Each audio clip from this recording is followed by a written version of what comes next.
What if your constipation has nothing to do with your diet or your hydration? Hey, I'm Dr. Patty Barch. I'm a traditional naturopath, founder and owner of Naturally Unbridled Wellness and naturallyunbridled.com, where we focus on wellness solutions, not disease management. This is Down the Ridge with Dr. Patty, where I give you 7 to 10 minutes of holistic life and wellness information on my way to work. This is not medical advice. It's for entertainment purposes only. Nothing I say is true. Do not listen to me.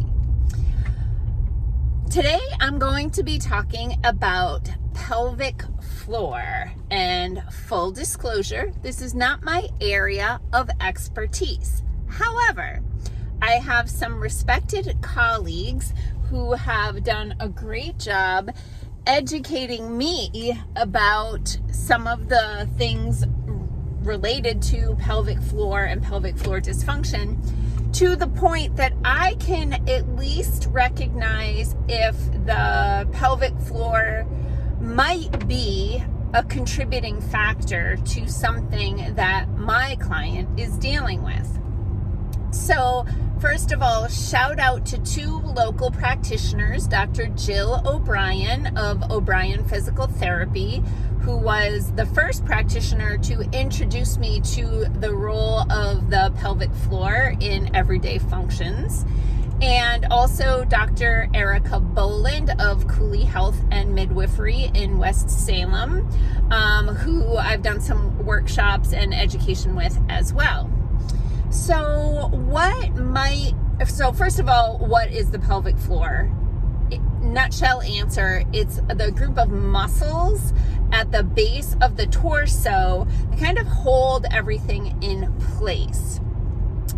And what I learned from attending workshops from these practitioners is that pelvic floor dysfunction can lead to a collection of symptoms, and the symptoms can be the same even though the dysfunction can be different. So it's helpful to have a professional who's an expert in the functionality of the pelvic floor do an assessment. So if you have pelvic floor dysfunction, you might be experiencing things like bowel and bladder problems, and also reproductive problems like painful intercourse. You could even have a prolapse of the uterine prolapse or rectal prolapse, which is when that tissue starts to fall out of the body.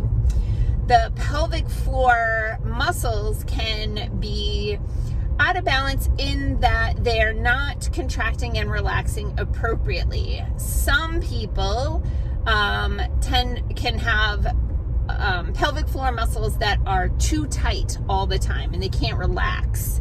And these will be people who will be experiencing symptoms, and the symptoms could be either on one end of the extreme with incontinence, or the other end of the extreme with the inability to void either bowels or bladder.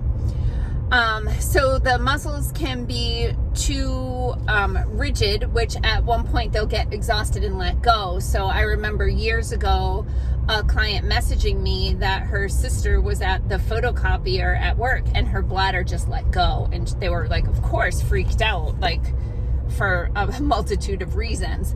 But when that muscle is like taut for an extensive amount of time, it's going to fatigue.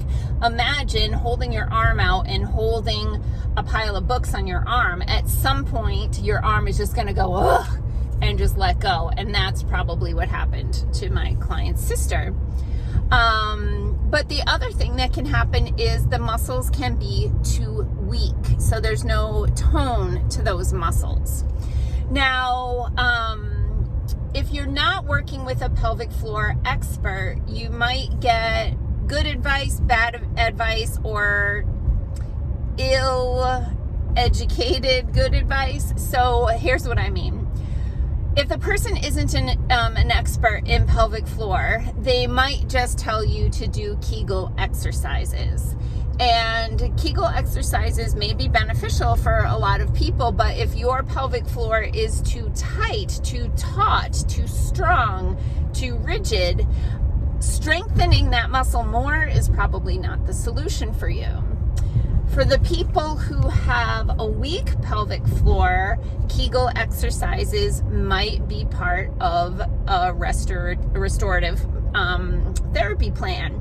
However, a lot of people aren't taught how to appropriately do the Kegel exercises, and they could be doing them incorrectly. Now, pelvic floor dysfunction can happen in men and women, and I know one of my clients, when I was talking to her about pelvic floor, she had like this eureka moment because her husband had pelvic floor dysfunction, I think after prostate surgery, if memory serves. And anyway, he was told to do Kegels, and he was doing them, and he was still having problems.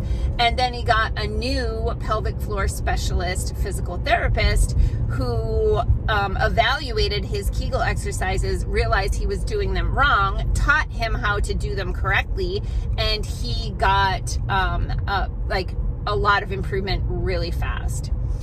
So my eyes were opened to the importance of the balance of the pelvic floor when I attended a workshop that Dr. Jill O'Brien of O'Brien Physical Therapy put on several years ago, and I learned a lot about pelvic floor. But what was really profound to me was, first of all, the room was packed. This little workshop was loaded, and woman after woman after woman in that room stood up and gave testimony to how Dr. Jill, the words they were using were like changed my life or saved my life, because their bowel or bladder or intercourse symptoms were so severe that their quality of life was impacted.